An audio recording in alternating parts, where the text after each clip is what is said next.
Right, so welcome again to Cannon Fodder, the channel for Arsenal fans all over the world. And here we have another bite-size, easy talk. And yeah, what a last couple of days it's been. We won the Europa Cup match against FC Vorskla out there, but we're going to talk about that in greater depth later on. And we've got a regular face on the channel in my brother Raz. Raz, how's it going?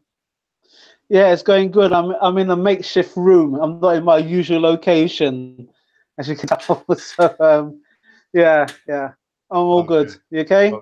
Yeah, pretty good, bro.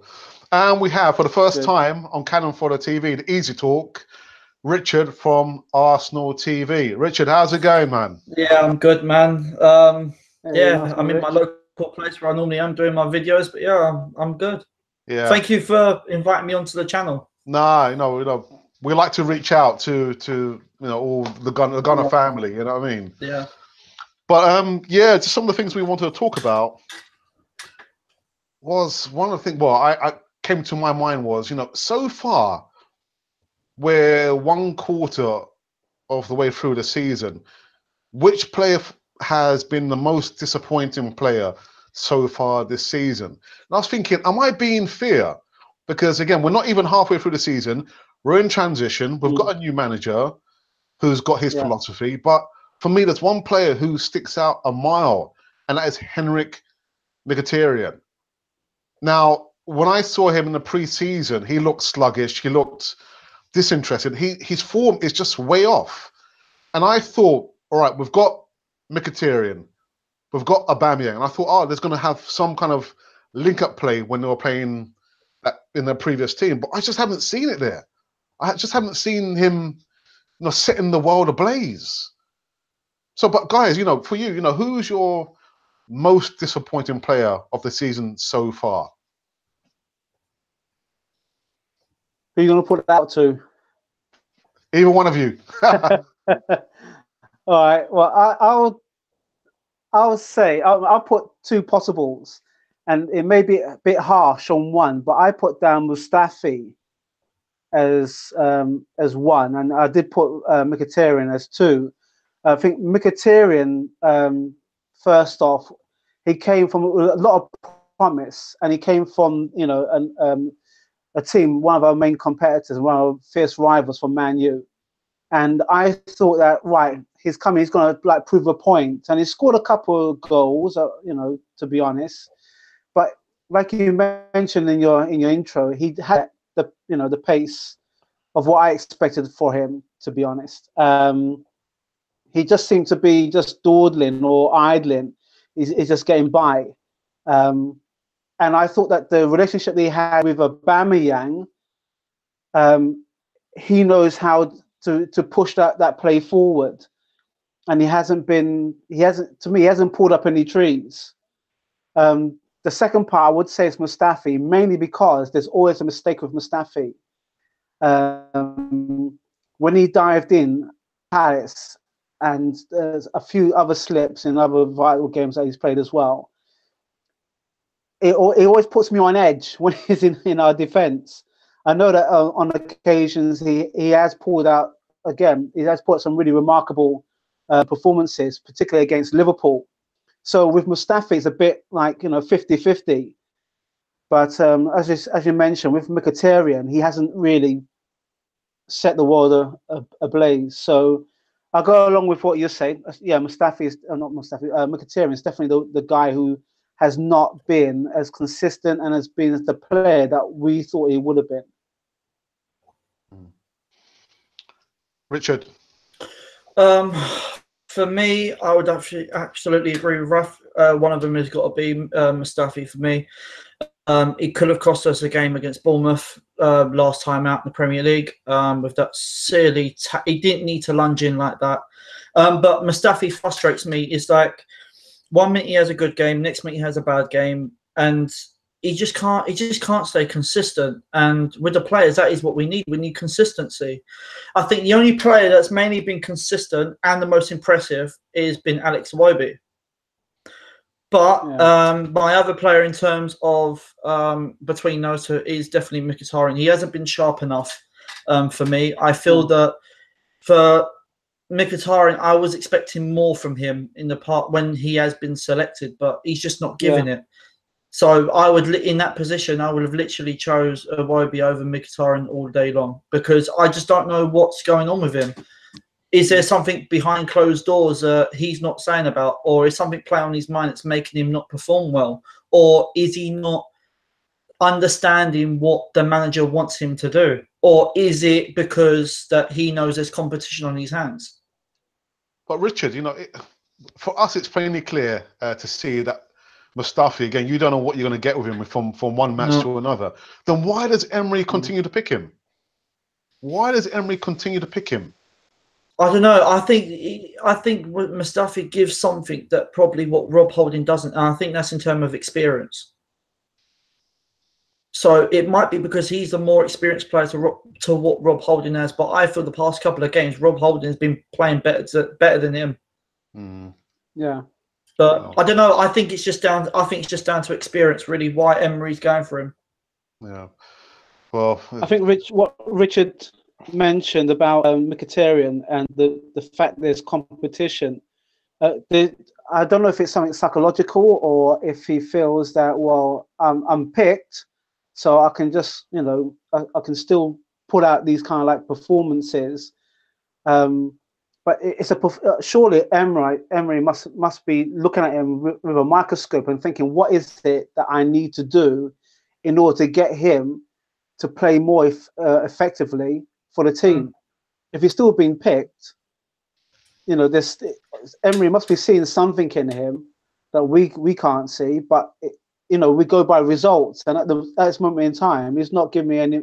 He doesn't give me or fill me with any kind of confidence.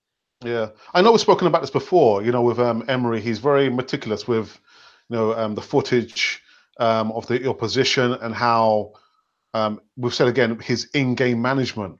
But I'm just thinking again, is he just gathering enough video evidence for these players to say, you know what, there's enough information here that I have to say, sorry, but you know, you just don't fit into my philosophy. Well, you know, what do you? Joe, what I completely agree with that.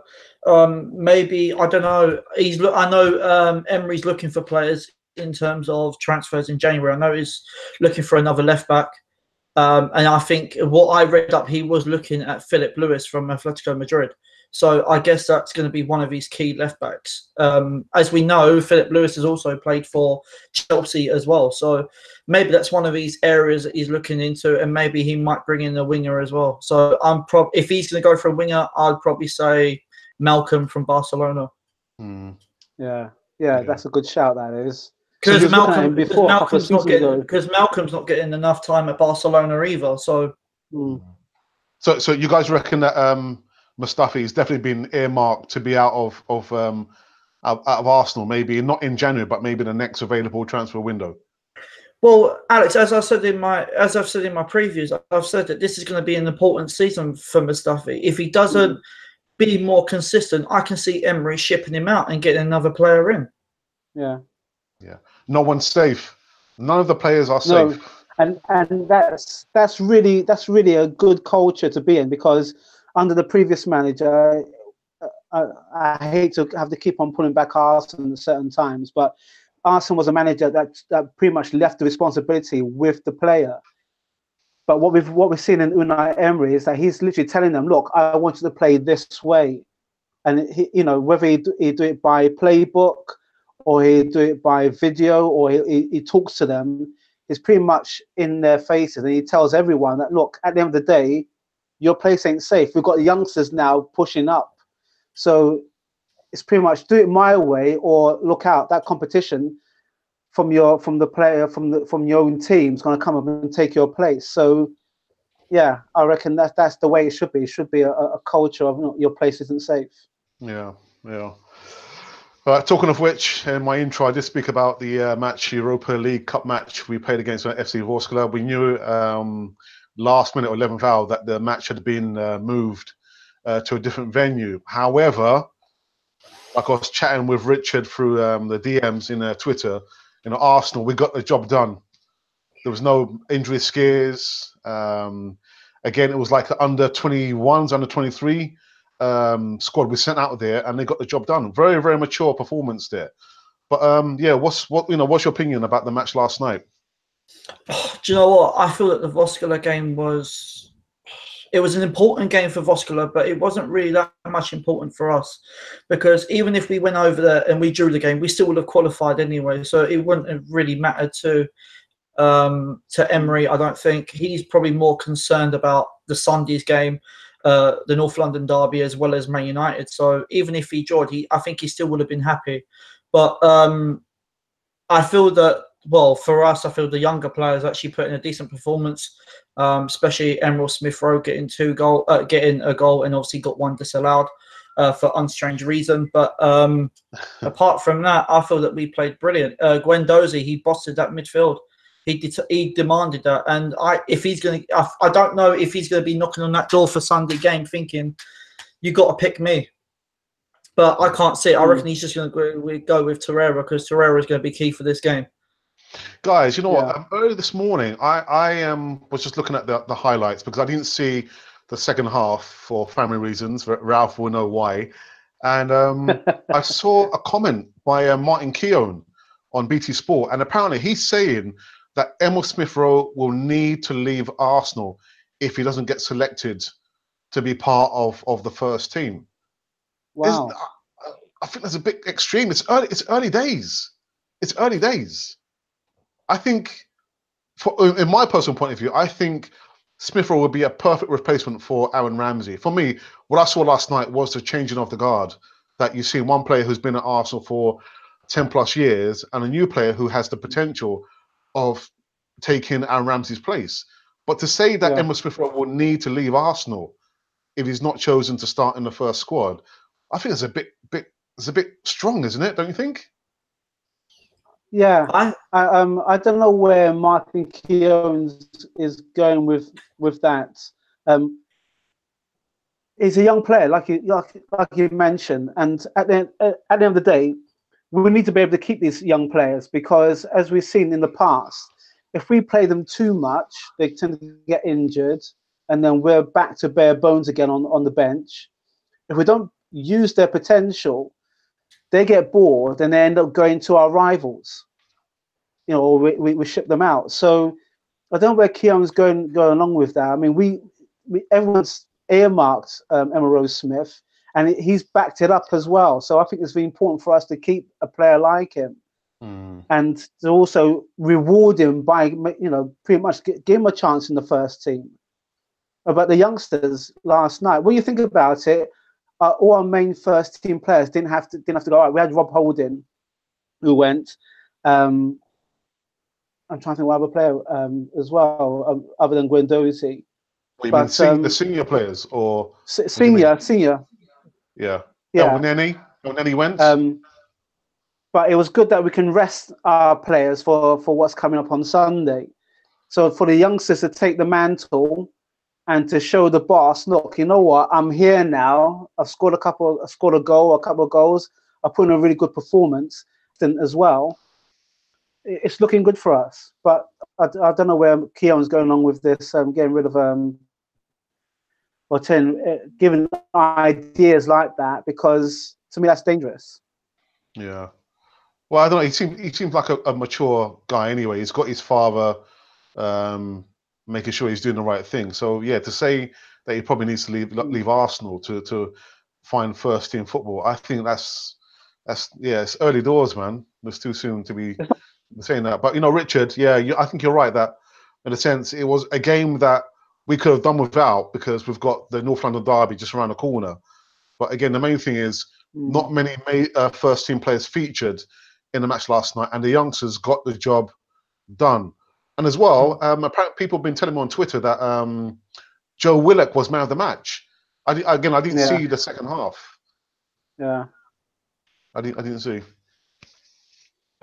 Good performance all round. Yeah, it was a good performance all round, but I just feel like, going back to what Alex just said about Martin Keown's comment on Emerald Smith-Rowe, I feel that if he's on about for Smith-Rowe to go out on loan, then that could be a possibility to get him more first-team experience. Then, yeah, I do agree with that. But as Ralph said, it could cost us. We could actually need him if we get another injury, but we've still got the option to recall Reece Nelson back because he's not on a full long-term loan. So we've got also that option as well if something does decide to go pear-shaped. Yeah. All right, guys. So let's take a quick break. Can I just quickly say that anyone who's watching the live stream EASYTALK now or maybe at a later stage, make sure you subscribe to Richard's channel, Arsenal TV. I'll leave the link in the box below. And yeah, it's a good channel. Make sure you help him support his channel and grow the channel as well. So we know how hard it is. In the early days, you got 50, 100, and 150. But anyhow, I'll leave the link at the bottom in the box below. Right, so as Raz will probably know, I'd like to do a competition on each EASYTALK live stream. And the competition this time is, can you put these three players in the order from the smallest or the shortest to the tallest? So the three players are, and I've got to say as well, remember, this is for the subscribers or anyone who's watching the live stream now. If anyone wants to join the competition, get into the chat, just join the chat. And for my guests, Raz and Richard, you cannot answer the question until the end. Sorry, guys. Damn. Okay. Depends on what the three players actually are. I'm sorry, Richard. I do this every time, man. Right, so the competition. Richard, he's always like this.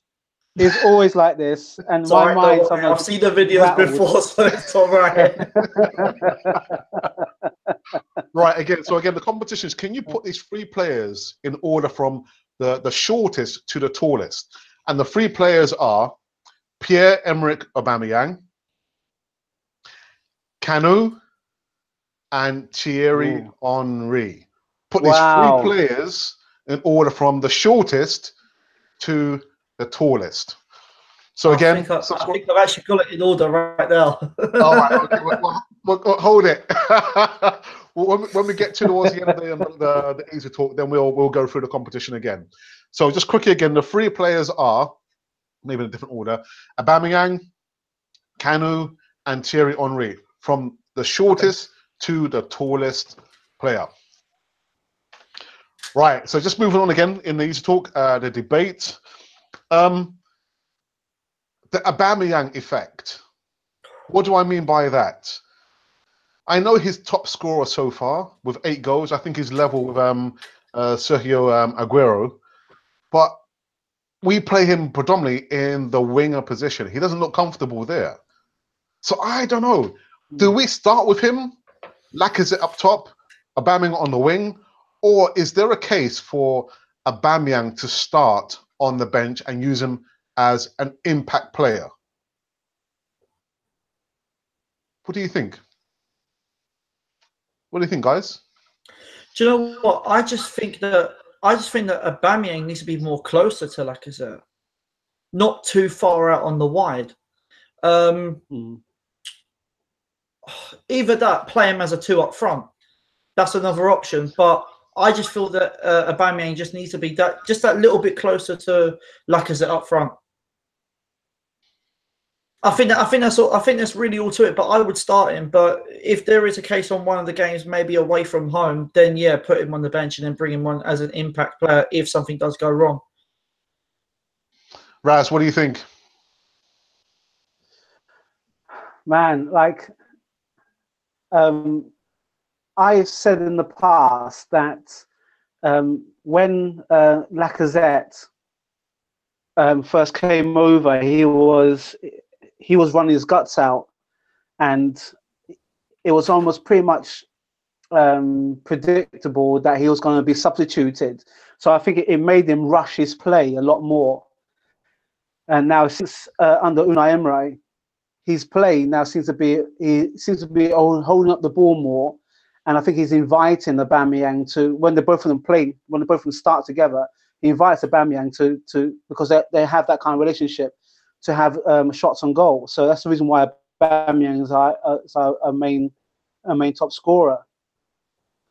But with this match coming up on Sunday, my feeling is to put Aubameyang as an impact player, because Lacazette will do whatever it takes in order for him to score. And if it doesn't work out for him, then we've got Aubameyang to come in, and he may come in at a time when they may be tiring in defense. So it's good for the two of them to play together, but in recent times it hasn't really worked. I like the idea of keeping my powder dry. I'd rather have focus on Lacazette, because he'll do all the running, and when he gets the chances, he will put he'll do as much as he can to put the ball away. But then to have Aubameyang as that second assassin, as it were, that will come in when the defense is tired and they're looking to see how to shape up with him, and he's fresh. I think he wants to be the main. He's the main guy. He's the main guy, and he likes to be able to just, when he gets a chance to to have a dig. Richard, can I ask you a question? Yeah. Because you're all for both of them to start, Lacazette and Aubameyang, and you want Aubameyang to play just a little bit closer, whether it's beside him or just behind him. So my question is, if things are not working out and we need a goal, and these two players, these two strikers they're not on their game, who can come off the bench and try and switch things up? That's my only argument for having Aubameyang start on the bench. We need an impact player, and for me, he's an impact player.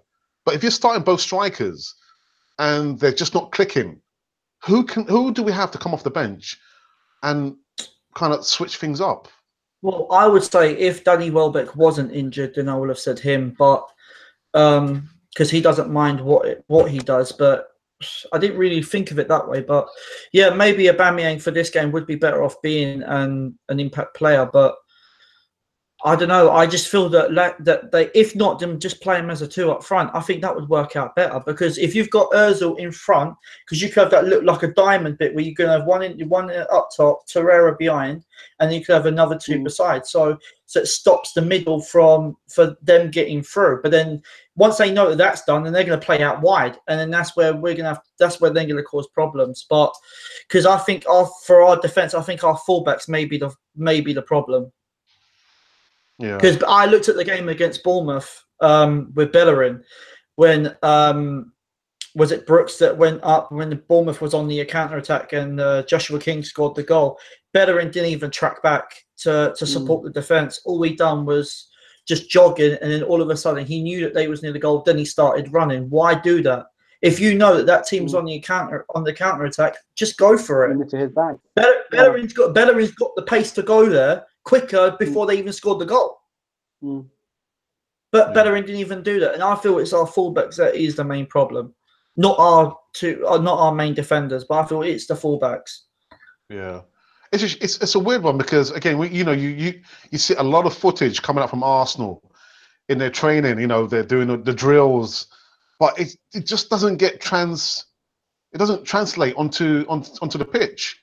It's just very, very weird. I mean, even with Xhaka, I spoke about this with Raz before, with the goal that when we were playing against Wolves, and he let the ball go across his body, and they scored the goal. He didn't even track the runner, and these are the things that they're doing in training.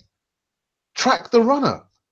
It's just weird. It's just weird. But I think Emery will need maybe just two more transfer windows before he can have his own players. Some of these players are still the Wenger type players, but he'll need maybe two more transfer windows before he can get his own set of players in there. But the way I look at it is that if you have Aubameyang as an impact player, who would you put in his position? See, this is where I would call up Smith Rowe. Exactly. Because I think Smith Rowe could give us. I think Smith Rowe could give us something for this game if Emery gives him the opportunity. That's my point. Do you think it might be? Do you think it might be a match too soon though for him? Or you just? I don't think you're not on about Sunday now. You're on about in the future. Yeah, don't really think it would be a match too soon, because he's played what 2 or 3 matches in the first team, and he's already scored 3 goals, more to what Alexis Sanchez has scored this season. Yeah, that's a good stat. So I don't see why. I just think I think Emery should give him the opportunity. I think he's earned it to get that opportunity to get into the starting team. Yeah. If you're gonna put Aubameyang as an impact player, I would actually call him up to go into his position. I wouldn't put Mkhitaryan in there. No way. This game would be too costly for him. Yeah. All right, guys. Can I ask you? I know we've Raz, myself, we've done our preview of the North London derby for Sunday, but Richard, what's your prediction for Sunday? If I don't mind me asking you. Well, as in scoreline wise, or the actual 11? Yeah. Well, tell me your 11 first. Tell me your 11 first. And then tell me. Lino in goal. Then it'd be Bellerin at right back. Then I would go with Holding and Socrates. And if he's fit, I would go with Monreal at left back. If not, then I would go with Maitland-Niles. At left back. Yeah, because I don't at the moment. I don't trust Kolasinac at the minute, because he lost the ball so many times the other day. So no. In terms of the 2 defensive midfielders, I'd go with Torreira and Xhaka. And if I go in as in the front 3, I would go with Iwobi, Özil, and Aubameyang and Lacazette up top. Okay. What about your prediction? 2-1 Arsenal. 2-1. I think it's going to be tough, because Tottenham have been playing well, even though they got that good victory against Chelsea. So I don't know. It's going to be one of them tough derbies that we normally have, but I just feel that we might just come away with the edge. But you know what? We must use the 12th man. The fans in the stadium, they've got to. Do you know what? I'm hoping that the stadium can get rocking even before kickoff. Yeah. That would be nice. Yeah. But that would be nice to see the fans getting all together for the derby game, because a lot of these players that we've got don't know what the derby's about. They really don't. How many English players have we actually got in our first team? But Richard, you know what? If you see our preview we did about North London derby, I had the same point that I spoke about with Raz about these players. How many of these players will really understand the meaning of the North London derby? And Raz, remind me, what did you say to me?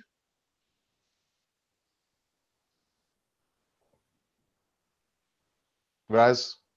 Sorry, it just went blank for a second.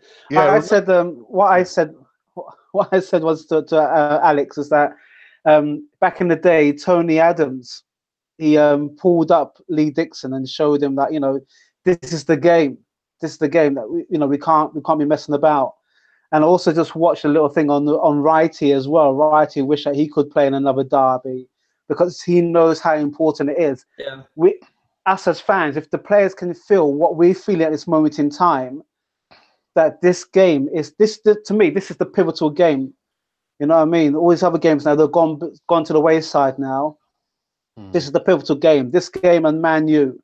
So let's take it one game at a time. This is the game that we've got to show them something. We've got to. I did say in my preview with Alex that we've got to go out and as if our lives depended on it, and we just got to give them a bloody nose. Yeah, but again, like Richard, how many of these players really understand the meaning of a North London derby? How many of them? To be honest, I don't think none of them. I think there's many. I mean, we did say that Ram, you know, some of the older ones. I was thinking actually Boldy is part of the training outfit. He's got to be in these guys' faces to let them know what the North London derby is.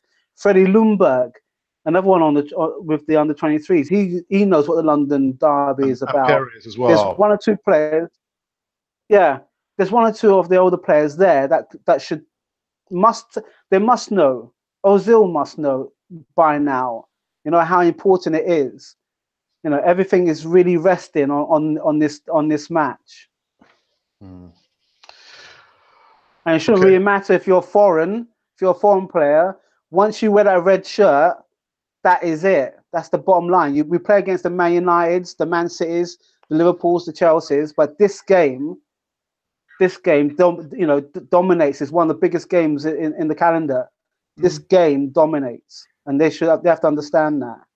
It's just like every time when I see the fixtures come out, I'm always thinking, when are we playing Tottenham? When are we playing Tottenham? That's the first thing. Yeah, that's exactly the first thing I look for. Is when are we playing Tottenham? And then like the next one is like, when are we playing United? When are we playing Chelsea? But as I said, I think it's going to be. I'm doing my preview tomorrow, so I do think it is going to be a tough game. If we win, we edge closer towards. We bring Tottenham back a bit more into crunching time for us to go in. But at the moment, I think Emery just needs to take one game at a time, and I think that's what. And I don't think that's what Arsene Wenger did. Arsene Wenger didn't take one game at a time. He was thinking 4, 5, 6 games ahead, and I think that's where we just kept on losing, especially away from home. Yeah. And Raz, your prediction for Sunday? I said that if we have to start. I know that we last talk we said that how Unai tends to like work these teams out, and we come into our own the second half, and the stats show that the opposition always seems to score first in the first half. So we have to, like the game against Liverpool, but we have to be just further on top of them. If we can have a really good start and we keep it right up to the end of the match, 3-1. If they score, and it sucks the life out of us a little bit, I say 2-1, but we have to. It's going to be a dogged fight. It's going to be. It's just going to be in the trenches. It's going to be every edge available that we can use against them. Slow them down with maybe little tackles, not in dangerous areas. Slow them down, but we have to hit them with pace. So 3-1 or 2-1. Yeah, I'm going to go for a 3-1 win, and I can probably see a lot of yellow cards. Like, so, a lot of tackles flying in there. And we've got our favourite referee. And that referee. Yeah. Was it Mike Dean? Yeah, Mike Dean's a referee. I have to say, though, we have to be cautious as well, though, because he, to me, he has an issue with us. He's already got a yellow card waiting already. You know what I mean? So, always my mentality is, if we are playing away from home, then expect everything to be against us. But now we're at home, he's going to be even more in our case, I reckon. So we have to be tactical, careful, but we have to go at them and not give them an edge. But he's already got a yellow card waiting for us. I can see it already. Yeah. All right. Well, anyway, guys, I'm gonna wrap up the live stream. However, there is the point about the competition, and the competition was: can you put these players in order from the shortest to the tallest? And the players were Kanu, Aubameyang, and Thierry Henry. Now, I think Richard had an idea. I think I've got a rough idea who goes first. I'll probably go with Aubameyang as the shortest, Henry as the middle, and I'll go with Kanu as the tallest. Okay, and Raz, what about you? What order would you put them? I put it Aubameyang, Henry, and Kanu. Right, that's exactly the way I went. Basically the same as Richard. Guess what, guys? You are absolutely right. Yes. Hey. I thought I had it. And here are the stats. So Aubameyang, he stands at 1 meter 87 meters, which is roughly 6 foot and 1.5 inches. Then Thierry Henry, 1 meter 88, which is like 6 foot 2 inches. And incredibly enough, Kanu, 1 meter 93, which is 6 foot 5 inches. Very, very tall. Very tall. You see, he used his ranginess when he scored that. If you remember that hat trick against Chelsea, when he skipped past us. Yeah, man. Wow. Okay, so guys, I mean, Richard, you know what? That's the first time that the pundits or my guests who've come on the show have got the competition right. All the other competition. It's my first time on the channel as well, and I get it right.